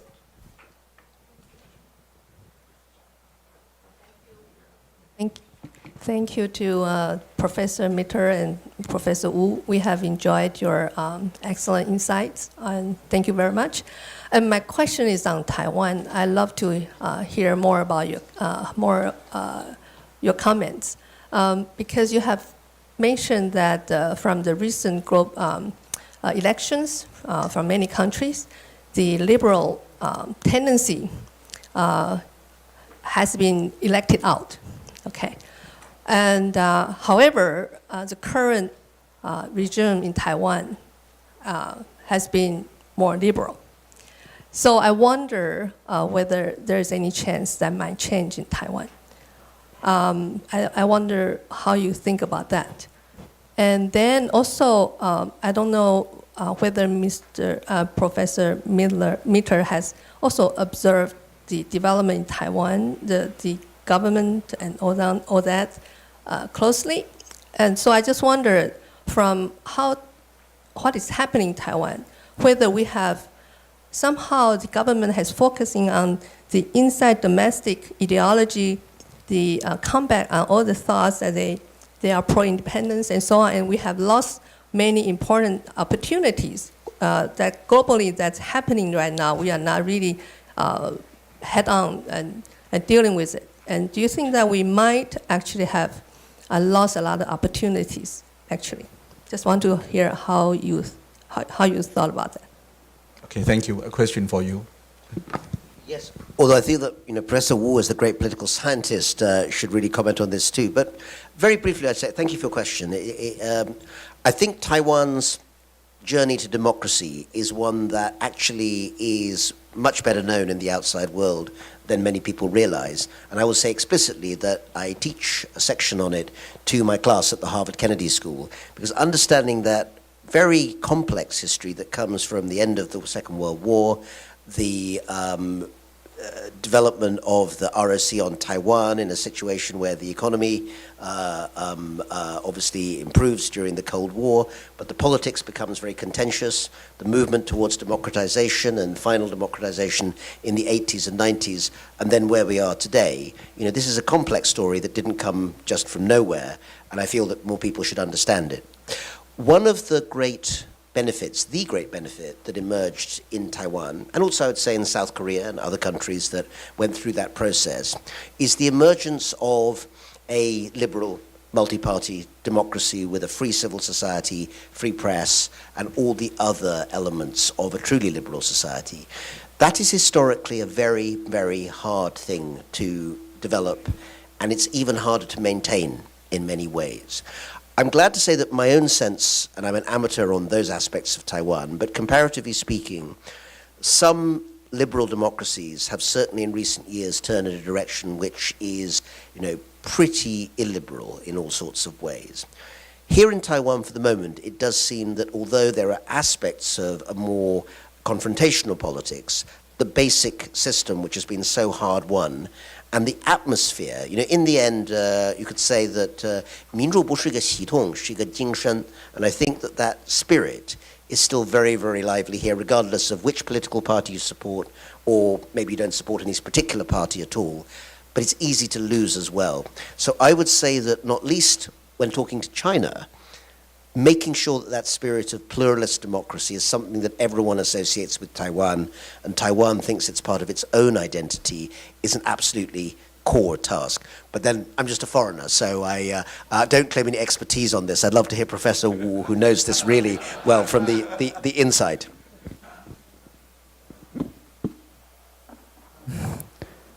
Again, I fully agree with Professor Mitter. It's democracy in Taiwan came with a lot of effort, and it's really very difficult for us to maintain democratic because we are facing overwhelming threat from across the Taiwan Strait. I always observed an inverse relationship between the degree of threat, external threat, and the degree of liberal democracy, which means that if you are a liberal democracy, when it finds itself in a war, for example, would have to restrict freedoms of its citizens because it's fighting for its existence. On the other hand, if you have a peaceful environment, then obviously there can be a lot of freedoms, and it would be very difficult for the government to try to encroach on individual freedoms without the justification of safeguarding national security. Now, the problem we are facing is exactly what I have just mentioned. Namely, we are facing a rising threat from across the Taiwan Strait. I mean, the missiles, the aircraft and the carrier, I mean, they are real. So a lot of people are sensing this national security urgency. And the government has taken actions to protect the security of the country. But then the problem is, we are different from mainland China because we are a liberal democracy and they are a totalitarian, post-totalitarian, authoritarian system. So the major difference between us is that we have freedoms and liberties and they don't have. And this is our greatest appeal, our soft power. Now, the problem is, how much liberties do we have to sacrifice in order to protect our liberties? How much freedom do we need to give up for the security of our free society? So nowadays, when the government is making that decision, a lot of people will simply say that it's too much. I mean, you've restricted our freedoms way beyond what is justified by the security situation of the country. So there will be a lot of debate. And this is a very difficult trade-off. And I think the mature way to do that is for the government, for the society, for the opposition, to have an open forum to discuss, look, we have those MiGs, we have those aircrafts from the PLA circling the island, missiles zooming over our heads. What are the concrete actions that should be taken at this particular moment?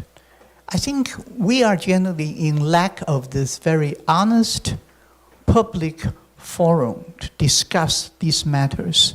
So whenever the government is taking specific action, there will be protest because, we are free democracy and we need to preserve our liberties. And the government is saying that we are restricting a specific person's liberty for the purpose of preserving the overall freedom of the country. And then the opposition and the society will reply, why do we trust your calculation? So this is a very touchy issue, and I think we need to have an open spirit and an open forum to frankly discuss this. I think that's what we need right now. Thank you. I think we are running out of time, but I would like to take the final question from that gentleman over there. You raised your hand.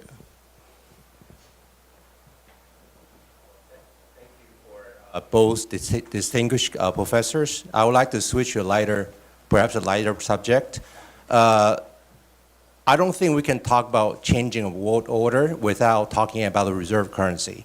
So I would like to know your views on US dollar's future as a reserve currency and what might be the alternatives for both gentlemen. Thank you. Okay, thank you. Okay.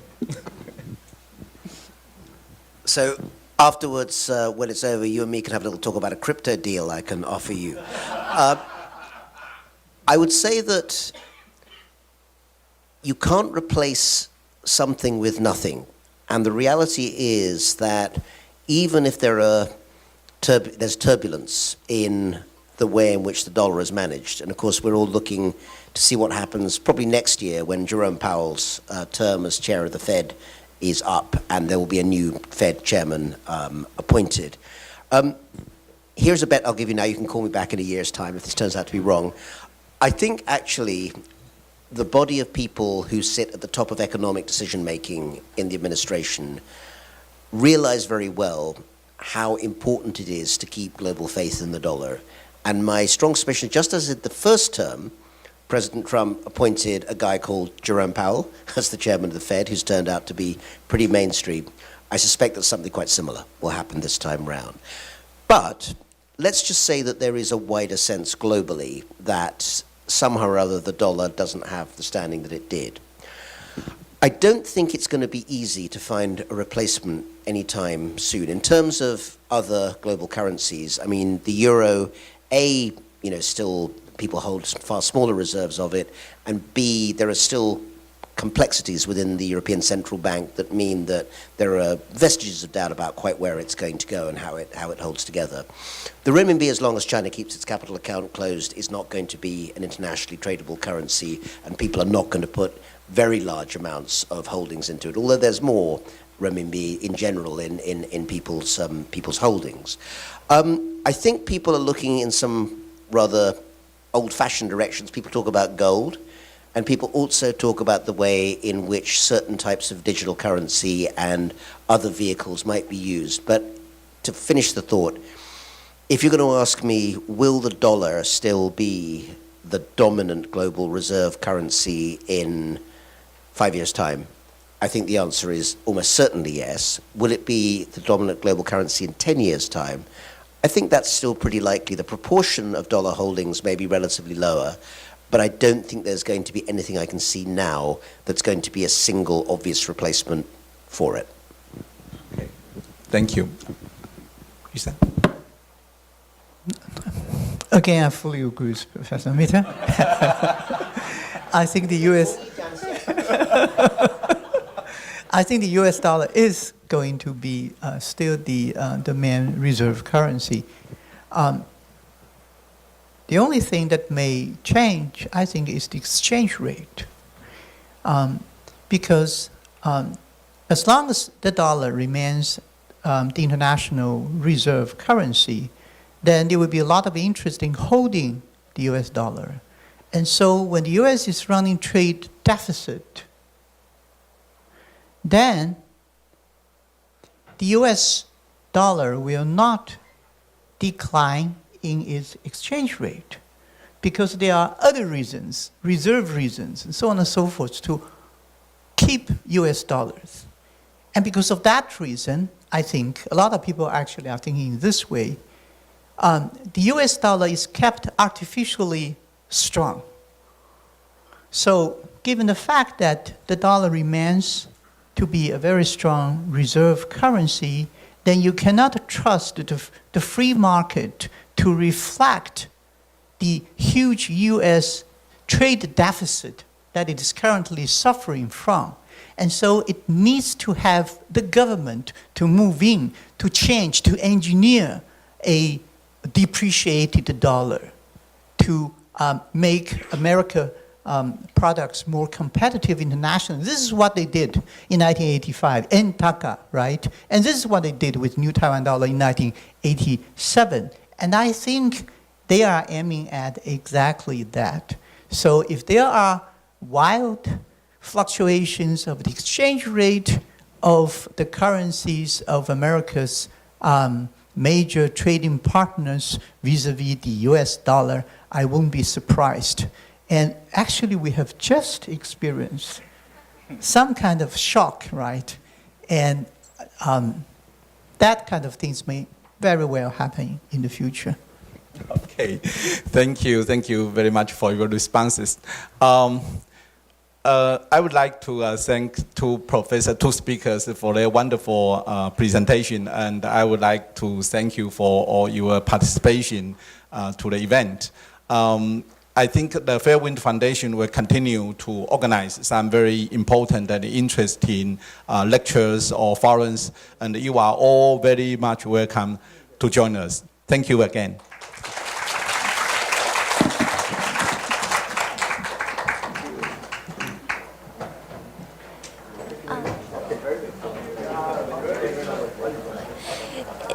It's time for group photo. It's time for group photo. We take the photo in two parts.